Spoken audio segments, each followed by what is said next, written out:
All right, so let's see. So in here, we've read the intro section of the assembly. Okay, so we're going to be looking at environment setup today, so we have something working where we'll look at Cloud 9. But before we get into that, I do want to talk about a little bit from what you read. So for the assignment today, you were to read through sections 1.1 through 1.12, right?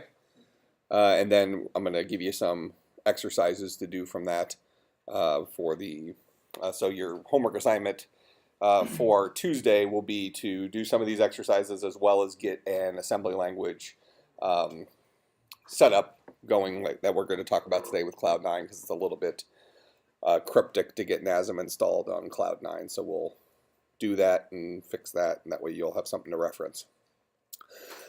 So in reading this section about fallacies and pitfalls, which kind of talks about how some things that seem like they're related but might not actually be related, one of the things that kind of stands out to me at least is this idea of performance and energy efficiency. How those two things seem like they're very related, right? That, okay, well, if I want something to go faster, it's going to cost more energy. If I want to save battery life, I need to go into low power mode and reduce the performance of stuff to save power. Now, that's not necessarily a true statement, right? Can you give me an example from real life where, I mean, it happens actually pretty often, but it's extra, I guess, poignant since Apple just announced their new iPhones yesterday. What's an example from, like, let's say smartphones that indicates that power isn't necessarily related to energy efficiency?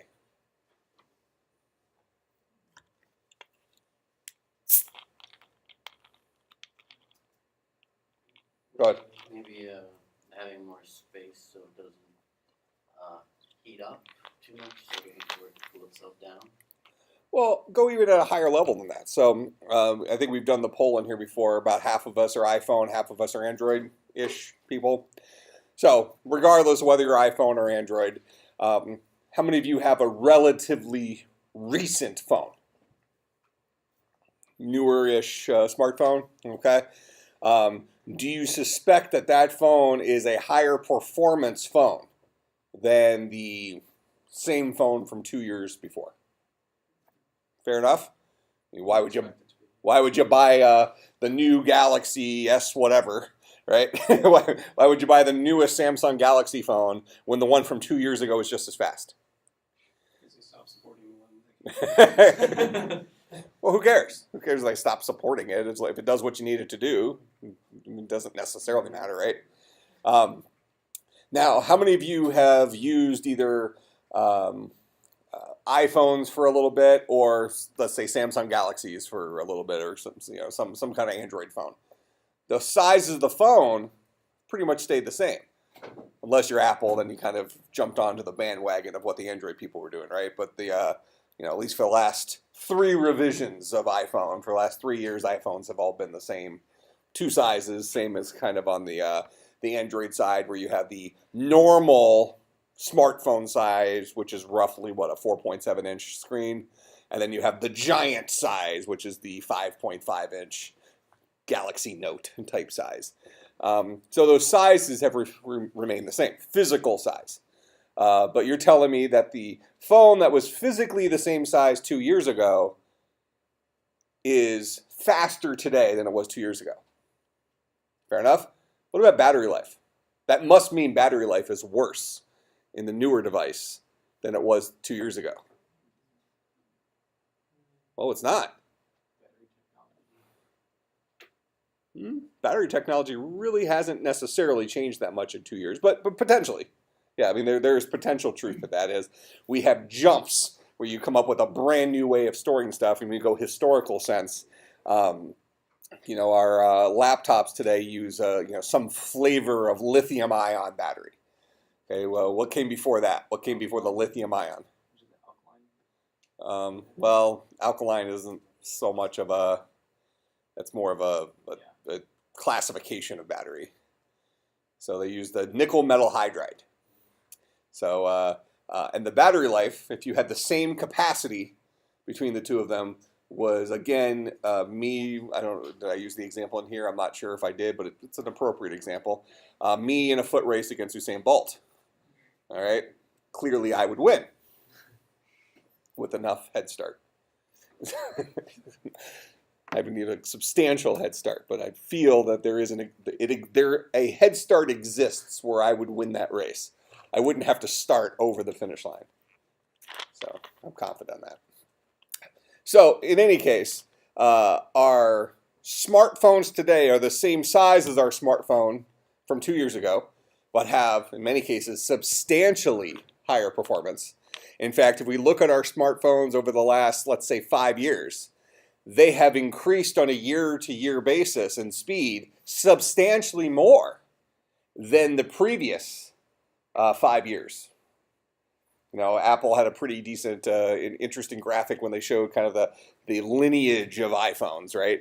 From iPhone 1, you know, the very first iPhone, to the iPhone 3G, to, you know, so on and so forth. And you saw a relatively small but significant increase in, let's say, horsepower, performance, throughput, which we'll kind of talk about a little bit today, on those processors. But then as time went on, you started seeing much larger leaps from year to year in terms of performance. And I think what was the final number? I might be making this up, but I think this is pretty close to it. I think the iPhone 7, the processor is 120,000 times faster than the processor that was in the original iPhone. That's faster, right? That's faster. And if you go over on the Android side, same thing has happened, right? You know, we started off with relatively underpowered, let's say, processors. Not for the time. You know, they seem to be fast at the time, but relative to today, they were underpowered, and they've gotten faster and faster. And today we have some flavor of a ARM Snapdragon processor inside of our most of our Android phones that are, you know, Snapdragon is just fun to say, isn't it? But that's the kind of the go-to move for ARM processors on Android devices is like an octa-core Snapdragon ARM processor. That's just fun to say. Octa-core. Where Apple's so from an architecture, how many of you watched the Apple event yesterday or have followed up on it afterwards at some level? Okay, so they in their new processor, their new chip, that's on the what is it, the A10, I think. Okay, so if we look at that from an architecture perspective, so we'll keeping up with the here. I gotta get us to the right place here.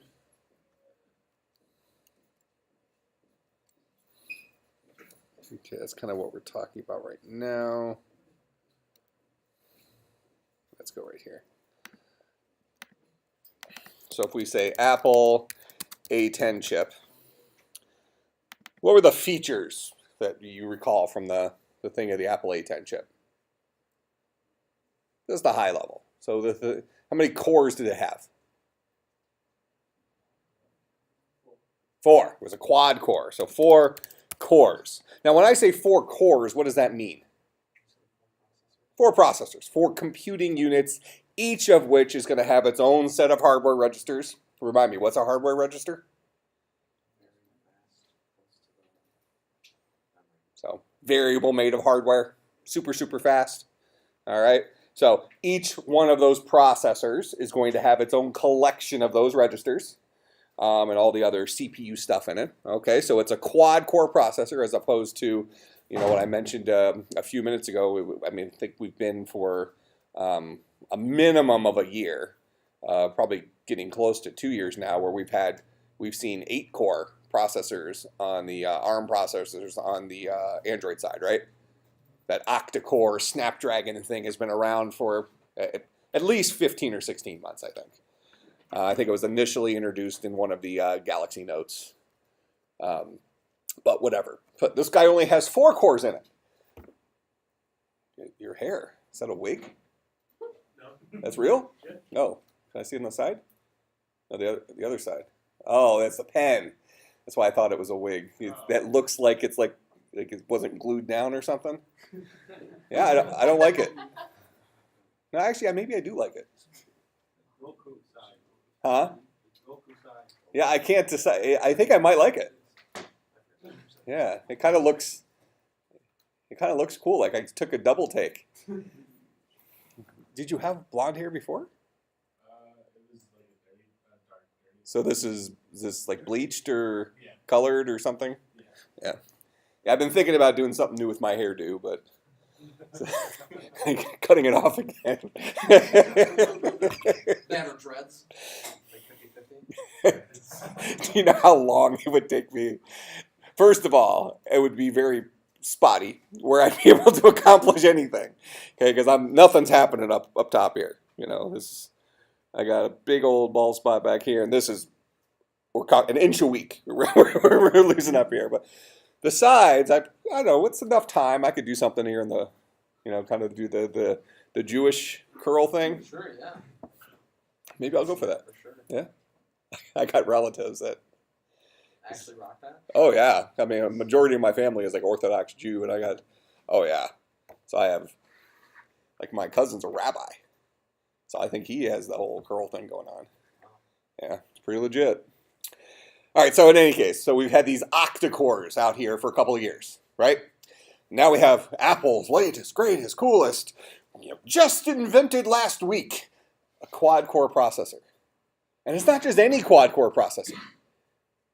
What was special about this quad-core processor, as opposed to the A9 chip, which was a dual-core processor? What's special about this guy, from a computer architecture perspective? It has a lot more transistors. Okay. So 3.3 compared to the 2 billion. Okay. So they were able to fit more crap. Yeah. Okay. But part of that's because now they have two more processors, right? Well, that's per. Per core. Okay. Fair enough. Fair enough. All right. So they've somehow gotten better at fitting more stuff on there. Multi-threading's been. More cores equals a higher level of multi-threading. It's probably related to what I'm thinking about. Apple announced one very specific kind of approach they took with this quad-core processor. And this approach is what's really interesting to us. Are all four of those cores created equally? Yes or not, because you phrased it like that. Because I phrased it. Yeah. Okay. Two of those cores are full power, fastest blah, blah, blah core that Apple knows how to make, right? The other two are lower performance, lower power cores. So they're CPUs that are designed specifically to be more energy efficient. All right? So these two cores we're going to say two high performance, high power draw, and then two, we'll just say relatively low performance, low power draw cores. Now, one thing we just said is performance and power draw aren't necessarily related.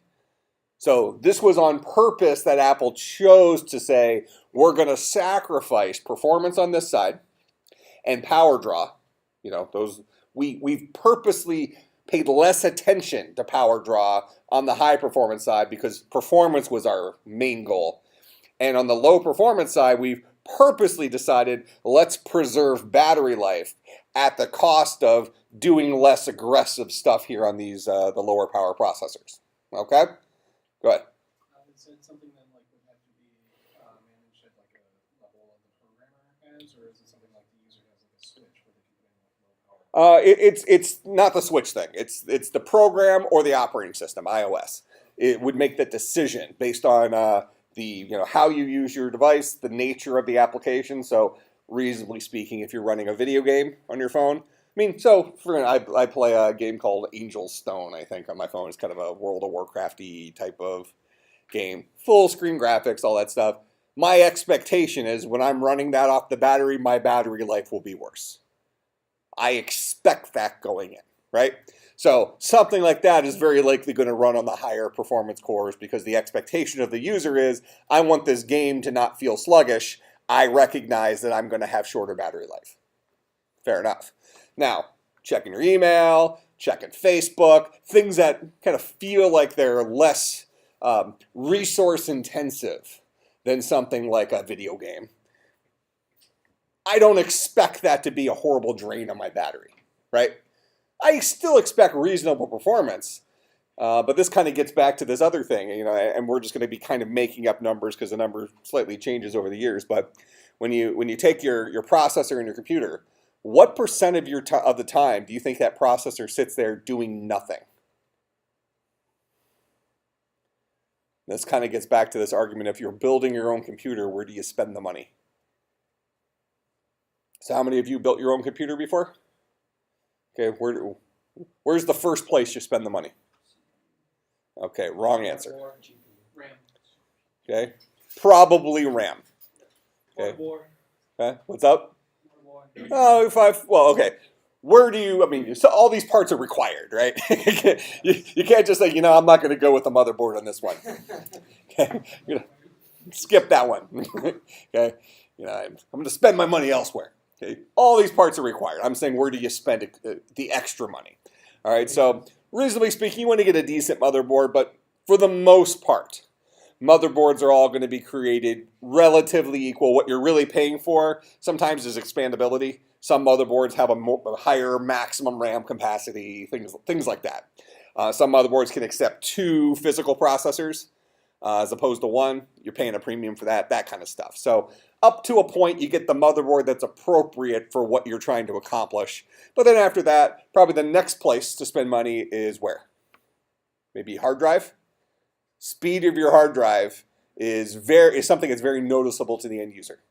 So the cool kids today are all doing the solid state stuff, right? The trade-off, how many of you have ever seen this when you're shopping for a laptop or something? It's actually pretty common today. I guess when you see, sometimes you have a mechanical drive and sometimes you'll see a solid state drive. You'll see a laptop that comes with a 1 terabyte hard drive. And then you can upgrade it to a 256 gigabyte hard drive. Like, okay, so I'm giving up most of my capacity, and you're going to charge me more for that. What are you actually paying for? Speed. You're paying for a newer technology-based hard drive. In most of the cases today, if you were dropping from a terabyte to 256, it would probably be going from a mechanical drive to a solid-state drive, although 1 terabyte solid-state drives do exist. You're just going to feel it in the pocket. All right, so the 512s and lower have come down in price quite a bit, but the 1 terabytes are still pretty costly for solid state drives. But in any case, you're upgrading to lower capacity, but you're gaining a lot more performance, especially when you go from a traditional mechanical drive that spins to a solid state drive that doesn't have moving parts. Before that was the argument, you might see a thing where it was you could have a 1 terabyte drive and then upgrade to a 500 gigabyte hard drive. Both of them would have been mechanical drives. What was the difference? RPMs. So a 1 terabyte drive may have been a 5400 RPM hard drive, or even, I guess in a really crappy case, maybe a 4200 RPM hard drive. And then the upgrade would have been to a 7200 RPM hard drive. Faster the spin, the faster the hard drive, the more the heat. The trade-off. Desktop computers, you pretty much start with a 7200 RPM hard drive. 5400 RPMs do exist, but most of those have kind of gone away because our ability to deal with heat dissipation at a desktop computer level is better, right? Laptop's nice and skinny. We don't have a whole lot of room to work with. We got to be careful. Desktop, 7200 RPM hard drive's not catching anything on fire. But then you can get the 10,000 or the 15,000 RPM hard drives.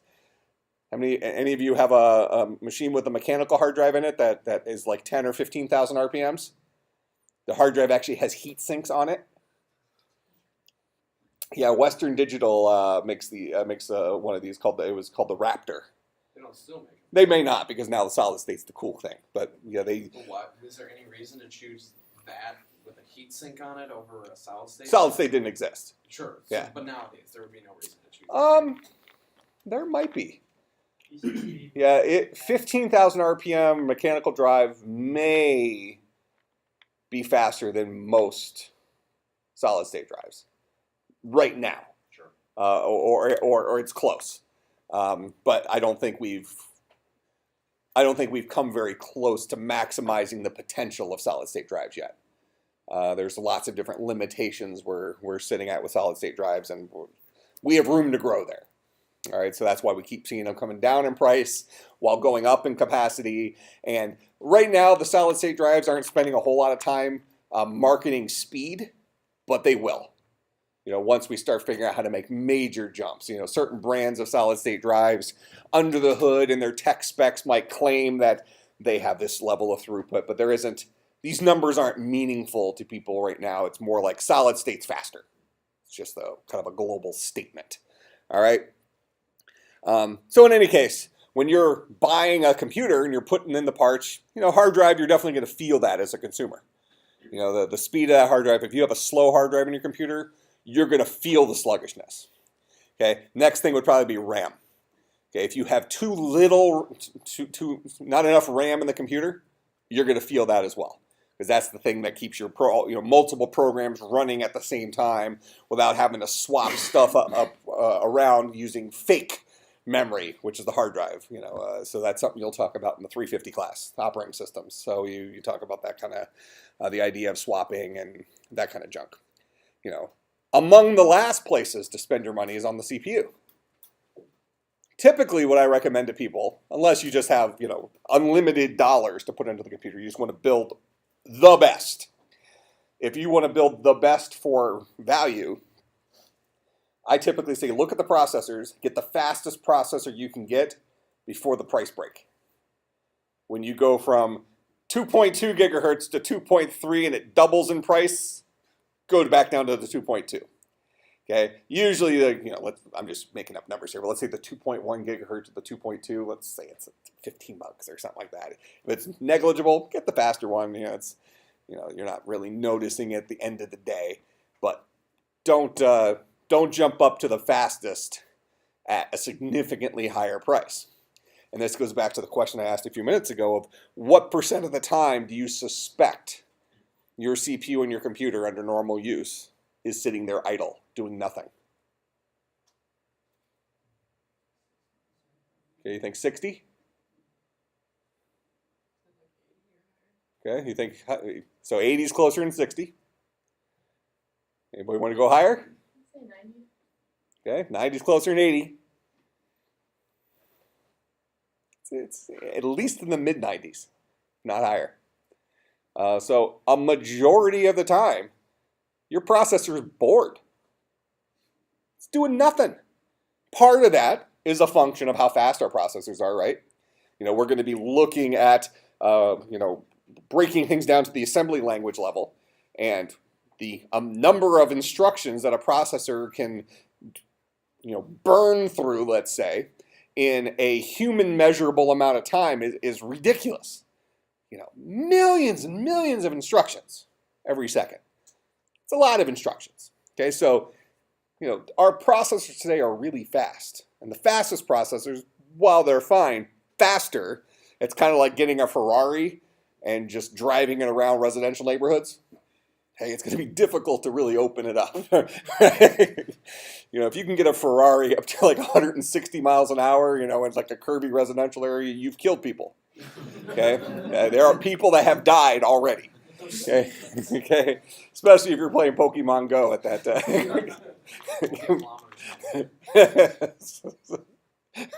man caught going 160 miles an hour in a Ferrari while playing Pokemon Go.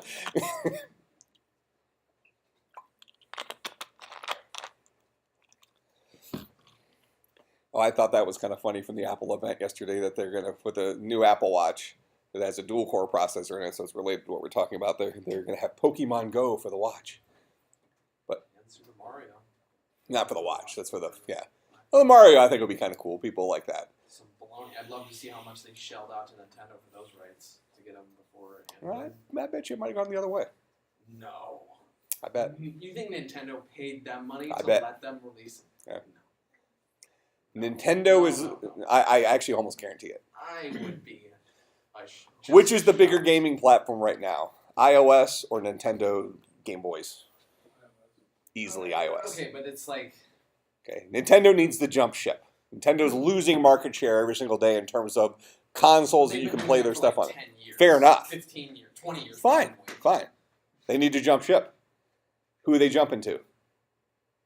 They could have done this 5 years ago. They could have put They Pokemon. could have. They could have ported those over. Absolutely could have. They Didn't. clearly aren't hurting for money that badly, or they would have been. Relative to how other companies in the same period of time have grown, they are. Sure, but Yeah. I still think Apple paid them to let them I- do it first. If you can prove that to me, I'll give you extra credit. All right. Google machine. Let's Okay. see what we got. But if it's the other way around, you lose points. Okay. I'll take I, that bet still. I am- I'll take that bet.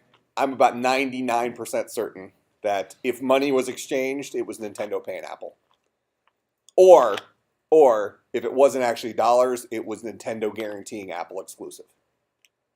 That will only release it for Apple. I think it's coming out on Android later. It is. Did they It's announce coming it? soon. To Android? So it's not exclusive. I bet you they paid Apple. We choose the right person to win this bet. Can we get extra credit? Oh, geez. Or at the very least, they paid Apple to be on the presentation. Because I guess technically they could just write Mario, and because they own the rights to The it. second Mario comes up on that screen, 50% of the iPhone fan base goes batshit crazy about how excited they are for Mario. Oh my god, and Pokemon on my watch. What? Didn't No way. didn't we have the same conversation about something else last year from the Apple? Didn't some other thing come up on the screen there? And I think you almost had the exact same reaction. I don't know, but I'm just a yeah. simple asshole. yeah. But in any case, the what I thought was interesting with the Pokemon Go thing is that you can't actually catch Pokemon with the watch. You can incubate eggs with the watch, so that's nothing wrong with that. So you didn't have to keep your phone on. Like this summer, I would put a battery pack and incubate eggs on the golf cart while I was driving around the golf course. That was before I started botting. Then I didn't even need to be involved with the app on the phone. But so I thought that was kind of interesting. You can't actually catch Pokemon. So they were talking about, oh, so you're out for a run, you see a Pokemon, though you can stop, get your phone out, and catch the Pokemon. Seems stupid to me. All right. Because, when I'm out for a run, I want to focus on the run. Why is that funny? Into those runs. Why is that funny to everybody? You don't believe that I'm a runner? Is that? Hurdles, I thought. I'm all into distance sprinting. I can't do this low speed jogging stuff. I like to start off at maximum pace and just sustain.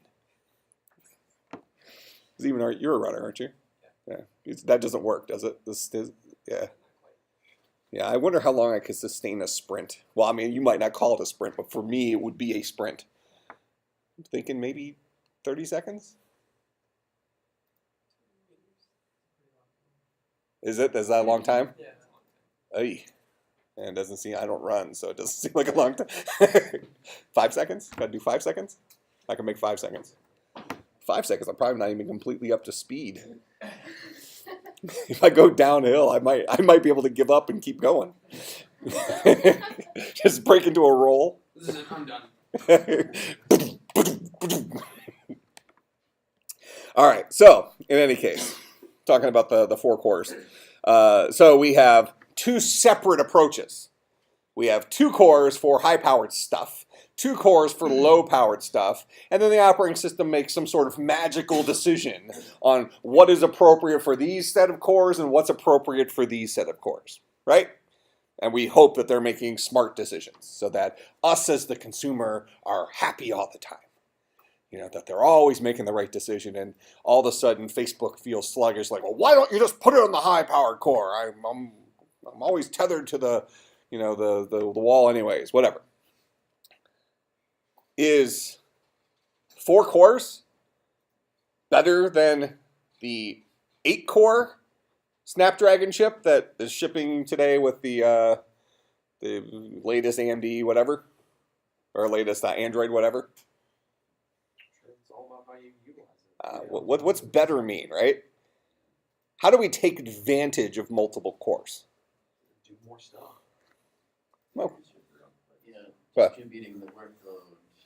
okay, so it's not just doing more stuff; it's doing more of certain stuff. Well, no, because when you're just using your phone, you're probably using like they clearly demonstrate 2 cores at a time. You're not using, when you're using an 8-core thing, you're almost never, unless you're gaming on it. That's pretty much the only time you'd be really utilizing the processor. Okay, so let's take that example because you're actually it's not fair to say you're wrong, but you might be wrong. It's going to be situational. So your argument, your initial argument would be if you have an 8-core processor and you're playing a video game, you'll be using all 8 cores. You'll be maxing the processor. That's the assertion, right? Yes. Okay, fine. So now we got to talk about how do we take advantage of all those cores? What can run on each of those 8 cores simultaneously? So individual processes. You'll talk about that in the operating system class if you hadn't had it. But more importantly, they need to be things that aren't reliant on each other. Right? So in order to have 8 separate things running on those 8 cores, we need to have, let's talk related to this video game that he's referencing. There needs to be 8 things that the video game wants done right now that aren't reliant on each other. That's the only way that can happen truly in parallel. Make sense? All right. Otherwise, okay, if you have things that need to happen synchronously, that is, this has to happen before I can even start this. They can't happen next to each other because this guy's relying on data from this guy. Okay? We might not be able to take advantage of all 8 cores, okay, depending on the number of things that we can do. Then you have the additional problem of relying on the operating system itself to schedule for all of those cores. The more cores, the more complex the scheduling for those cores comes down to. And really what I'm saying, just to keep it simple, because I'm going to rely on the operating system class to really talking about scheduling, but if you're somebody who's putting 8 people to work, it's more complex to give 8 people 8 individual jobs than it is to give 4 people 4 individual jobs, especially if you're dealing with a task that might not necessarily be divisible into 8 parts. Okay? Maybe sometimes have a situation where you have, 10 helpers for something that really only needed 2. And, you kind of want to give everybody something to do, but, it's like, oh, well, why don't you just go over there and dust the paper cups, or something like that. So, in any case, more cores isn't necessarily better. Now, having 4 cores, so having said that, having said that the idea of more cores making things more complex and not necessarily giving us faster performance, based on what Apple's introduced here with this quad-core hybrid, let's call it, what's Apple really saying about what they find is the requirements of a smartphone in terms of performance? You really only need like 1 or 2 good processors, and you just need some backups to be able to do all your background. Okay, so they're really kind of indicating that, based on normal usage, the way our users are using their iPhones, 2 high-performance processors are probably at kind of it's the best performance we can give while also giving good battery life for the stuff that they really need to do. More high-performance processors like that than that are still going to take up the power draw just to be there, to be on, but they might not get the utilization. So if you have 2 of these processors that are being used, let's say 80% of the time, and then the other 2, let's say the other 2 were high-performance ones also with battery drain, and they were being used 10% of the time, you might say, that's, the juice isn't worth the squeeze. Why am I spending the... You've never heard that phrase? I think so. Really? Is that an old person phrase? I think it's from when they had the old manual juicers for oranges. Yeah, And you have to like do all this work to like juice an orange, and then you have to like a little bit of juice, and like, well, that wasn't worth it. I took it immediately. I thought of it as It's something short, inappropriate. sweet- Yeah, pretty much. No. College Juice college and boys, I sweets. get it. I get it. All right.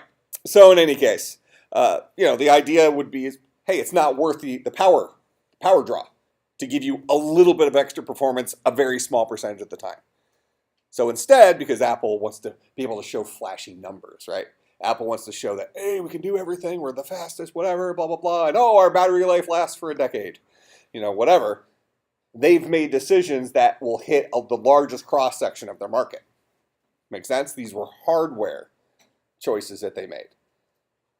Historically, Android devices have had worse battery life. Part of that has been that it's a less controlled market. Who makes the Android hardware? Many different companies, right?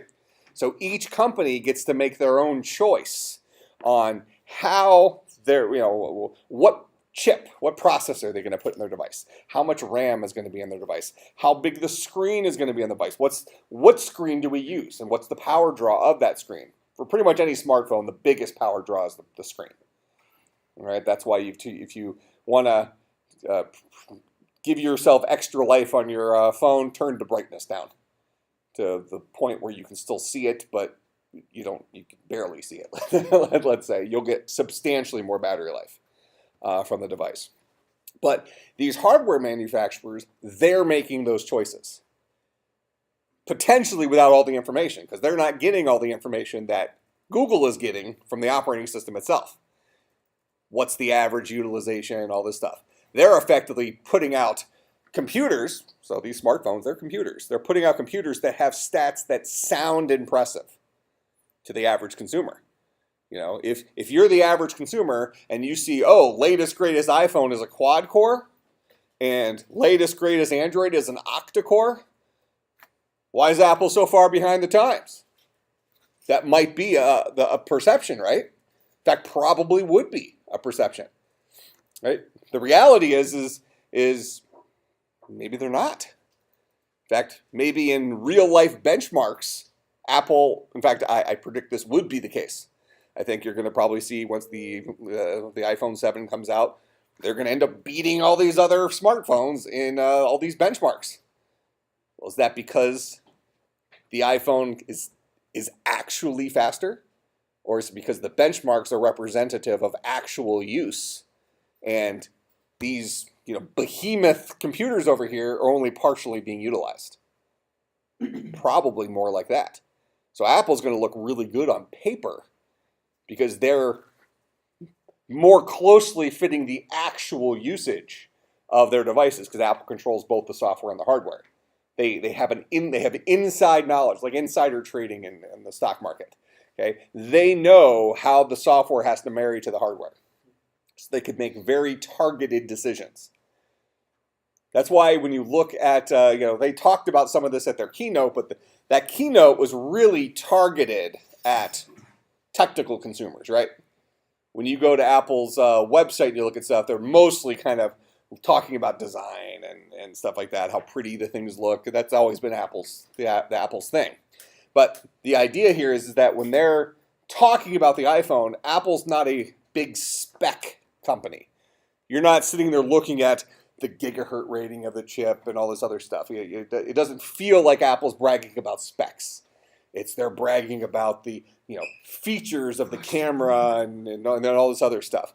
Where when you look over on the Android side, it feels a lot more like shopping for PC specs, I have found. Where you look at a device and they're talking about the speed of the processor, number of cores. They're talking about a lot of stuff that goes into, what the memory expandability is with the micro SD cards, that kind of stuff. It's kind of hitting it's hitting their market differently. And I think more often than not, with an Android device, you have more device than you're ever going to take advantage of. Where with an iPhone, you'll probably have about the right device that you're going to take advantage of for about half of the lifetime of the phone. That way you start noticing a little bit sluggishness before Apple wants to sell you another one, right? why they have so much money. Is what it comes down to. Now, to drive this back to the original part of the discussion where we were talking about, if you're building a computer, the same thing is likely true with a computer that you're building at home. If you overspend, you're spending dollars on performance that you're not going to take advantage of. I had that conversation like this on Slack the other day. There was a student, one of our grad students on the general chat, who was asking a question about laptop advice for a laptop. And the very first thing I'll ask is, what are you going to use it for? Okay. I typically will tell technology students, get a Mac because it's 2 computers for the price of 1.7. Okay. But if you're not going to do, really, if you're not going to do iPhone programming, you can do everything else. If you're not going to do iPhone programming, maybe some video editing stuff that maybe Mac has kind of the gold standard for the software for. Why spend money on a Mac when you can get the same specs at less than half the price, let's say. Let's just say half the price. And then in a year, get even better specs for the other half. Selling your old laptop. You're going to have a better performance for longer getting a Windows machine, right? Only get a Mac if it's what you need. Don't get it because you think, the parts inside of it are the same. This is an Intel processor in there. What kind of processor's in that? This is a Chromebook. So I don't even know. Oh, he probably has an ARM processor. That's a Mac. That's a Mac. Is yours a Chromebook? Huh? Oh, is it? Oh, it's not a Mac. He just has stickers all over it. I just assumed you had a sticker over the thing. Okay, so you have an Intel processor. You have an Intel processor. So they're all the same crap inside of these. So fine, Apple puts a nice expensive metal case around it. Okay. If you're... So what? If you drop your plastic laptop, you crack it. You drop this, you bend it. Okay? Would you rather have a little crack, or would you rather this laptop doesn't sit right? It's kind of like a wobbly table, right? And then what do? You don't go into the Apple store and ask them if they can bend it back. They'll just laugh at you. Bring out the Apple hammer and just Yeah. do a repair. Can you get like the Adobe Studio to work or download on Windows? Yeah, Adobe. They have Adobe on. Is Mac still considered the go-to video editing and stuff? I think probably. Actually, an interesting statistic don't is. Macs use, don't they still use the Adobe suite most of the time? Yeah, I think there's truth to that. But an interesting statistic in the programming world is that a majority of web developers are Mac people. Well, fair enough. Fair enough. But kind of the tools that have become popular for working with Mac, and part of that has to do with a lot of web developers are kind of running their own servers for testing environments, and having a Mac which is built on top of Unix gives them an environment that's substantially closer to what hosting environments would typically be, where Windows a lot of times running a node server or something like that is somewhat of a hack, because you have to rely on them to kind of build an executable that emulates it. So for web developers, Macs have kind of become the go-to move, if you will. But depending on what you're going to use the laptop for, this is just a metal case, a fancy metal case with the same hardware inside of it. And somewhere along the lines, Apple decided to put a little proprietary check that says, hey, you want to run Windows? No problem. You want to run Mac? Fine. And then on the Windows side, when you try to install Mac OS, it says, this isn't a Mac. Okay, no way. And then you have to look for workarounds to be able to try to somehow get the Mac OS onto a Windows machine. How many of you have ever figured out how to get the Mac OS onto a Windows machine? Okay, tell me why it was probably worked, but I'm sure it was at least a little bit buggy. Why do you suspect it was buggy? So when I purchased my hardware, I wasn't planning on doing Macintosh. Okay. So if you look online, you can find a lot of lists of the specific hardware that you need to try to convince it that it's compatible. Yeah. But Why is that hardware important? So basically what you're saying is that if you had the intention of running the Mac OS on a non-Macintosh computer, there are some steps you can take ahead of time to get hardware that will likely work better than other hardware. yes, Okay? Why is that hardware more important? I guess proprietary checks, and I guess OS X is optimized for like for example, you can't use a graphics card that isn't NVIDIA really. Okay. So let's focus just on that. Why is that? Because Apple only uses. Wait, They've had some ATIs, yeah. Yeah. Because they only have like basically 3 machines that they make at any given time, right? Okay. So they don't have to worry about when they make their OS, they only program it for those 3, processors, graphics card, all that shenanigans. Whereas Windows, it's so fragmented, it's stupid, so it's got to run on everything. Okay. How many of you, so with laptops, it's a little bit of a weird thing, but if you have like a Mac Pro or something like that, so an expandable Macintosh computer, and let's say you go out and you buy a new graphics card for it. An Apple certified, whatever, graphics card, and you put it into the machine. Have any of you in here ever had that experience on a Mac? Yeah. There's no driver to install. If you go out and get the latest, greatest graphics card to put into your PC, very first thing you do is it pops up and it thinks it's some, some VGA 4-bit color, display until you have installed the, 1 gigabyte install driver that teaches it that the thing's actually a Ferrari, right? Okay, so there's a lot of stuff that has to be installed into Windows to let Windows know that this guy isn't a plain Jane generic lowest common denominator video card that you just paid $800 for. This thing's a rocket ship. And here's why. Here's all this software that tells you how to fully utilize it. You don't do that on the Mac. Why? Go ahead. I was just going to say one thing. It was separate, sorry. Okay. It was interesting. The only thing that I actually had to do to get my desktop to work was I had to make some BIOS changes so that I could actually restart through the operating system. Okay. And my audio drivers can work at first. Okay. Okay. So They built the drivers in. Apple they control the hardware and the software. They write the software for their own hardware. They only need to support drivers for the stuff that they put in their hardware, right? So when you get Mac OS X and you try to install it on a Windows machine that has a whole bunch of hardware that Apple doesn't use, there's no drivers in there for it. And there's no drivers out there for it to install. Now there's kind of a third-party market now where there are some stuff for the Hackintosh program for doing some of this stuff, but that's the real problem. It's not that you couldn't do it. It's that why should Apple waste their time or waste installation space for their Mac OS X install for drivers that don't exist in the Macintosh ecosystem?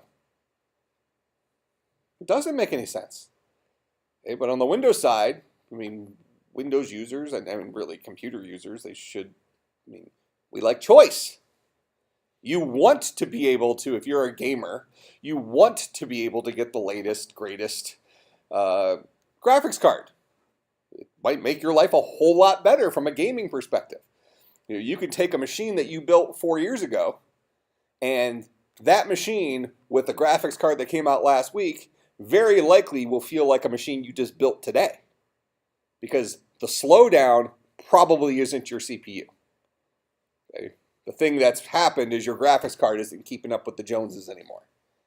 So brand new graphics card puts a lot more life right back into the machine. And then memory if you didn't put enough memory in to begin with. But we get a lot of choice as Windows users.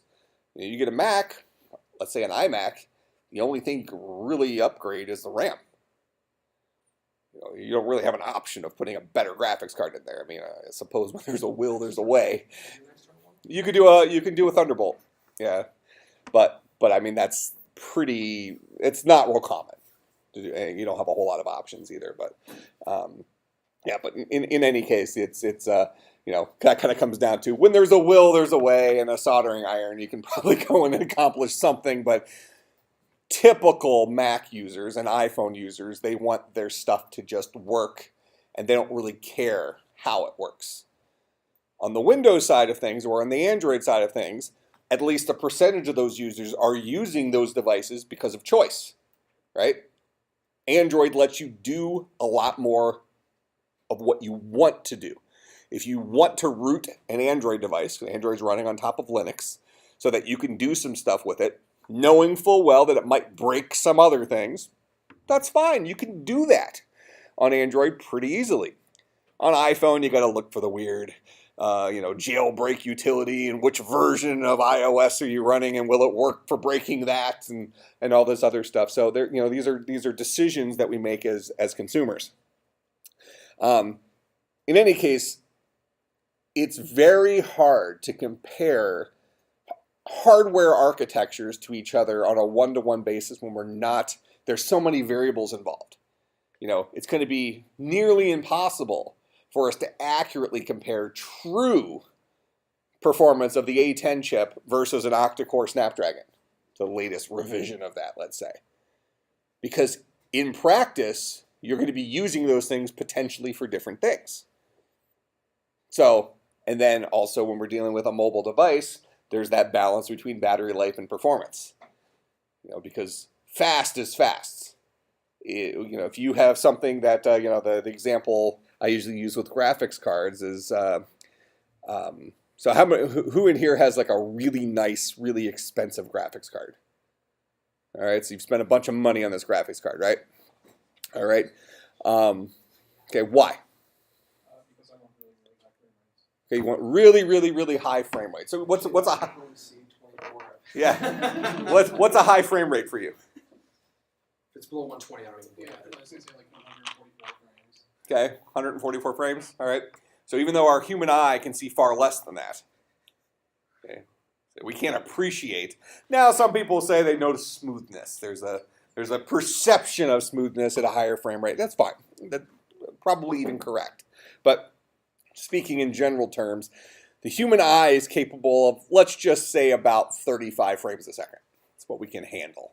Have you ever looked at the GIFs of 15 compared to 30 compared to 60? It's like ridiculous. It's so clear. It's not even. Well, it's quite possibly. Quite possibly there's like a smoothness thing I'm saying, but the human eye can Sure, after 40. it's differentiate. Yeah. It has trouble differentiating. So we'll say 40. Fine. Doesn't matter. Works for this example, anyways. So the human eye can handle 40. Yet you have a graphics card that can sustain. What's the highest frame rate you've ever seen on your graphics card? Like just on any game. Yeah, just anything. Like about 400 frames. 400 frames? Okay. So 400 frames. 10 times faster. 100 times faster. Huh? Oh, 100. No, yeah, You're right, 40, 10 yeah, times 40 faster. times. That's what I said. Yeah. just don't even say it. Just hit me. Somebody hit me. Okay. Okay. So 10 times better than unless have you had upgraded eyes? You don't wear do you wear contacts? Oh, so you have good eyes. Okay, so we're gonna even give him 50 frames a second with good eyes. All right. Okay. I can barely see without my glasses on, and I can only sort of see with my glasses on. But so we'll give him 50 frames a second. That's fine. So he could be a pilot. He's got pilot's eyes. I think that's the thing. Don't you have to have 20/20 vision to like be like a fighter pilot in the Air Force? No, I'm pretty sure. You can't have like corrective. Yeah, you can't have that. Yeah. Vision, I'm 99% sure. That's why I didn't go into the military. I could have handled boot camp easy.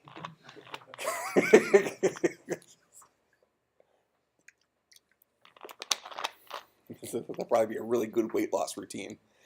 Spend a week in a military boot camp, and you come back and do normal people exercise, and you're like, it's like, why doesn't everybody just do this? I feel great. I felt like I was going to die there. But I got a couple of buddies who did boot camp, and they're in good shape and said it was not good. But so in any case, you see 400 frames a second. Now, why do you have a graphics card? Why did you spend your hard-earned money getting something that could sustain 400 frames per second, or max at 400 frames a second, when you can only see 50 with your perfect eyes? Well, I feel like I personally can see higher than 60. Okay. Because like I've got a computer, like I've got a monitor that's got like a 144 hertz refresh rate, so like you can see those extra frames, as opposed to if it were like 60 hertz. If you're getting over 60, you wouldn't be able to see more than 60. Okay, so you feel that you were provided with God's upgraded eyes. No, that's fair enough. Fair enough. We'll give you 100 frames a second. Okay? Can you see better than that? Word on the street is Moses could see 110 max. Sure. Christian worldview. Go ahead. I just looked it up. People can see up to 150 FPS. So they can recognize that's the smoothness. It's the smoothness thing. Yeah, nothing Yeah. more than that. Right. Okay. So fair enough. That's where people say that they can tell the difference between 60 and 120 frames per second from like a jitter effect. But in terms of actually being able to process individual pictures, any sort of data from it, I think it's like 40. Regardless, not 400, right? Not 400. Yeah. All right. So not even your eyes. And that, like my monitor can't see it, so I can't even see it. Yeah. So okay. So why the graphics card? So like I can maintain like over like the latest stuff. I want to have at least over 60 at all times. Okay. So the real problem is, and if you played a game before and you walk into, so I've seen this in like, so the game I play the most is World of Warcraft. So I'll see this if you know, and I play it on a, relatively old iMac at home. So it's, I think it's like a 2013 iMac. So from a graphics card perspective, relatively old, right? And I have most of the settings turned most of the way up. And it's perfectly fine most of the time until it's not. Until I walk into a certain area or in a certain city or in a certain dungeon where there's a lot of particle effects or things like that, when there's a lot of stuff going on. And all of a sudden my game goes from flawless to unplayable. All right, because all of a sudden my frame rate went from whatever it was at, let's say 60, down to 6. Where his graphics card is going to go from, sustaining 190 in that same area, well, sustaining 190 on average, dropping down to 130. No problem. Mine went to 6. All right. His was so overpowered for the average case that in a worst case, he sustained a level of performance that was imperceptible to you. Maybe occasionally you'll see a hiccup or something, but generally speaking, you're so overpowered for the average case that you're good for everything else. And you chose that, you were willing to pay for that so that you would have the best gaming experience, right? You were prepared for any situation. Is the idea. Where, when you buy an iMac, the day you get it home, you're not prepared for any situation if you're going to be a gamer. Gamers don't buy Macs. Okay? If you game a little bit and you mostly use it for productivity, that's a Mac person. But if you're gamers, build their own computers or buy an Alienware-ish type. They still call them Alienwares. There's just Dell's high-end whatever. That brand is still, they still have the second brand, I think. They Okay. still have their own Dell things and do it. I gotcha. Okay, so in any case, there's this is kind of what we're talking about with performance. Now, when he gets this horribly overpowered graphics card, and so we can all appreciate that if you're really into games and you want to have the highest performance, and something you referenced is you want to be ready for the game that comes out in 6 months. Okay, not the games that are already out. You want to be ready for the next game, so that you can sustain. Fair enough. So you're choosing the power over you're choosing the performance over the power consumption. Because I'm sure your computer has a pretty high draw. You probably have, a kilowatt power supply? No, it's only about 750 watts. Okay, 750 watt power supply, that's fine. But your power that you're pulling from the outlet is going to pull more than my iMac. Which is fine. You're accepting that because you now have just like if somebody's gonna do a lot of driving in the snow, they get a big SUV that has crappy gas mileage because the hybrid Toyota is going to get stuck even though it gets 4,000 miles to the gallon. All right, so it's those are the trade-offs that we make, right? So when they designed that graphics card, they were designing it for a computer that was going to be tethered to the wall. They didn't have to worry about battery life. And this is kind of when you see gaming laptops where they start putting these higher-end graphics cards into them. They don't do a whole lot of bragging about battery life. All right, if you're getting some sort of high-end NVIDIA, graphics card inside of a 17-inch laptop screen, the recommendation is you plug it in. You get where you're going for your gaming, and you plug it in. Okay, don't start the game first, or you might notice a reboot. You might get 15 minutes of game time or something like that. Okay, so questions about any of that stuff? Do we kind of get this fallacy of performance and power are often related by choice, but not necessarily related in theory? Does that make sense? You can have both if you design for both. But then it takes up more space or gives off more heat or all sorts of other stuff, and then we're back to our old problem. Okay, so let's do this. I'm going to go to, is it cloud9.io, I think?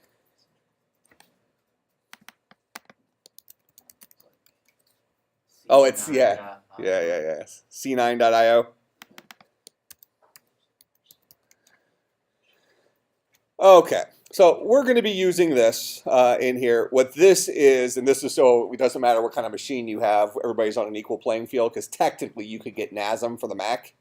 You can sort of kind of get it for Windows. You can make it work, but this will just give us a consistent interface for everybody. Okay, so what Cloud9 gives us is it gives us a hosted Linux operating system. So you use your web browser, even our Chromebook people can do this, and they will go through their web browser and be using Linux inside of a web page. Okay, so the first thing we need to do, though, is Cloud9 does not have a version that comes pre-installed with an assembler. We're going to look at an assembler in here called Nazem. And we'll talk more about assemblers, it looks like, next class, since we went a while here. I'm going to actually go ahead and I'm going to sign in with my GitHub account. Okay. This is the one I tested it with as proof that I was prepared, but we'll probably still mess stuff up. So I'm going to create a new one so you can see how this works. So I'm going to go ahead. I'm going to create a new workspace. All right. I'm going to call this guy CSC325.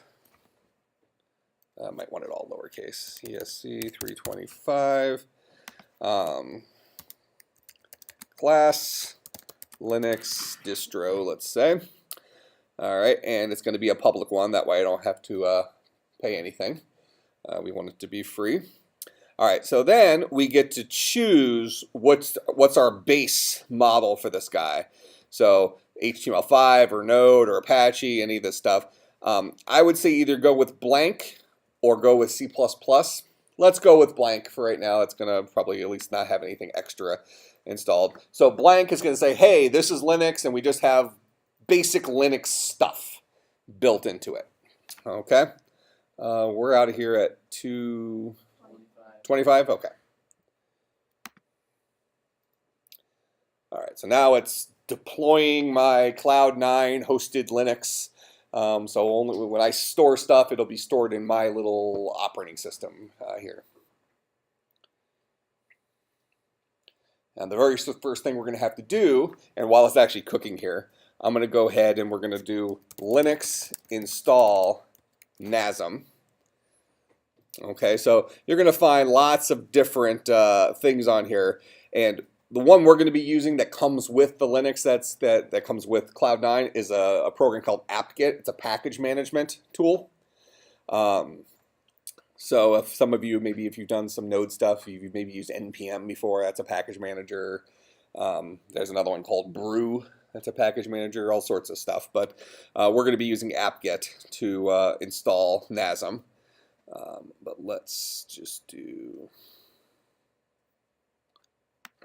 a search for Nazem here.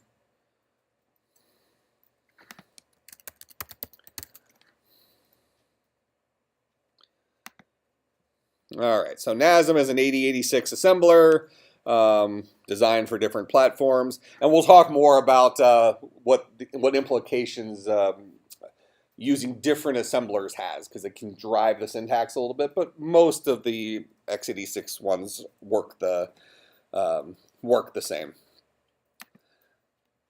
So here is the source code for Nazem, so you can go through and you can actually build it for your Linux distribution, which I was thinking we were going to have to do that when I first started working with Cloud9, but it looks like we won't. All right, so down here, once Cloud9 comes up, if you go ahead and try to type in Nazem, nothing comes up. That program is not installed. All right, so I'm going to do apt-get update. Let me make this full screen so I can see it.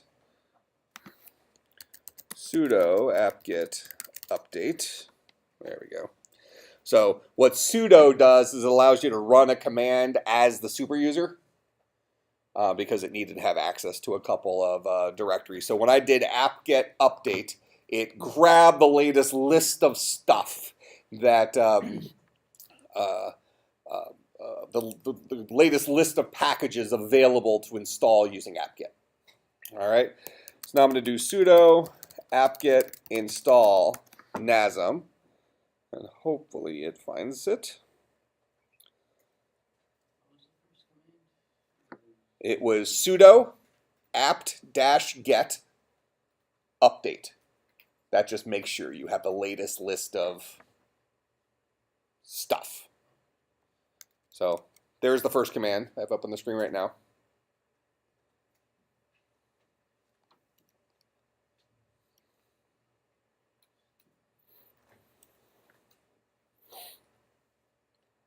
And now that you've seen how to install Nazem, you can actually use this to install other things as well. So if you have other, you'll find that apt-get has been around for a long time. Apt-get has probably been around for 20 years.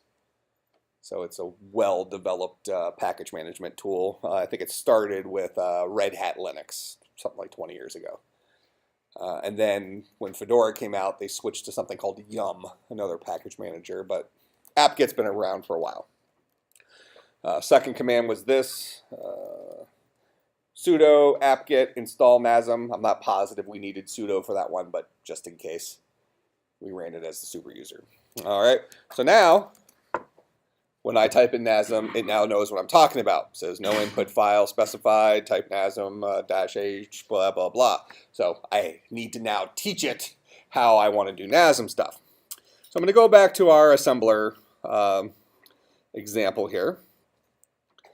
All right, and here is a code example. So I'm going to steal that guy. That's kind of our hello world example we've already walked through in here. If it's not identical to what we had on the other page, it's close enough for hand grenades.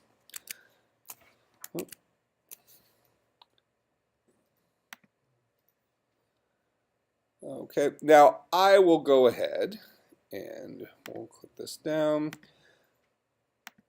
I'll go ahead and create a new file here called, I'll save this, hello.asm. I'll just store it right here in the home folder. You could actually do this from the command line using VI if you want, but Cloud9 comes with its own IDE built in, so you can save stuff here and then run it down there, so we'll just use this guy. So I'll go ahead and put I pasted that code in there. So here's our text section, global start, goes to the start guy. Here's all of our interrupt stuff, system calls, blah, blah, blah. Okay, so I'll go ahead and save that. Now if I come down here, and let me make this large again, and make it bigger. All right, so if I type ls, you see now I have hello.asm there. So I'll do Nazem, hello, ASM. Okay, it's just giving me a warning, not a problem. So it's telling me it might be an error. All right, and notice now I have this thing called hello. Oh, Christian worldview.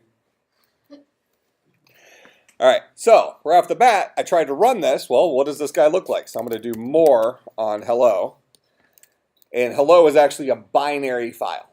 So it just got weird stuff out to the screen. All right, so let me just do a clear here. So the next thing we need to do in order to run this is we need to link our file. So let's go back up here. It ran it, didn't it? Huh? It ran it. I don't think so. Yeah. Did it auto link? Yeah. No, it shouldn't have. No, it just said permission denied. If you open the file, it should be printed in there, shouldn't it? If I open hello, With a bunch of random characters. no, just I mean that's not our answer. That's not our file yet. We haven't run it yet. Okay, so they're telling you about the local environment setup, blah blah blah. So we have this is if you had to compile it, you would do it on a make and a make install. So I'm gonna do, just to save time, run assembly code Nazem.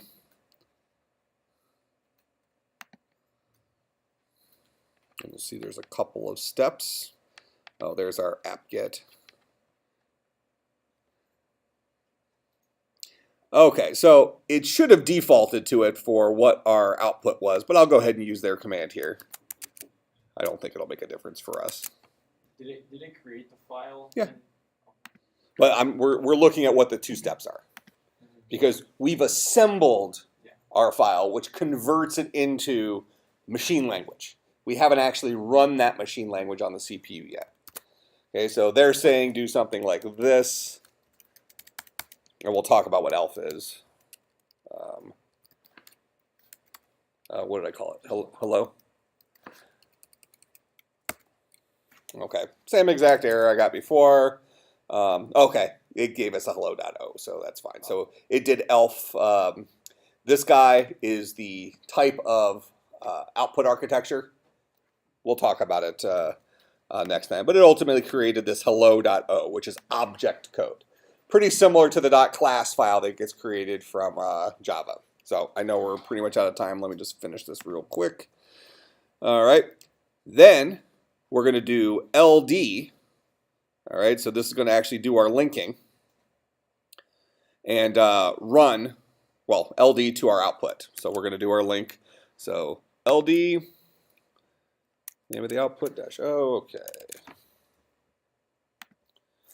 So LD. Hello.o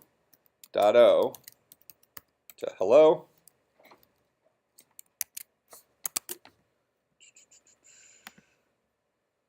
Oh, dash O.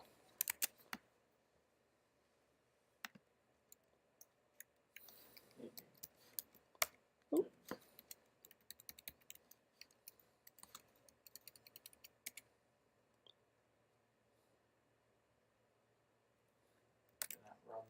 Oh, so this not 64-bit output. So we're actually going to need to build it with a different architecture instead of ELF.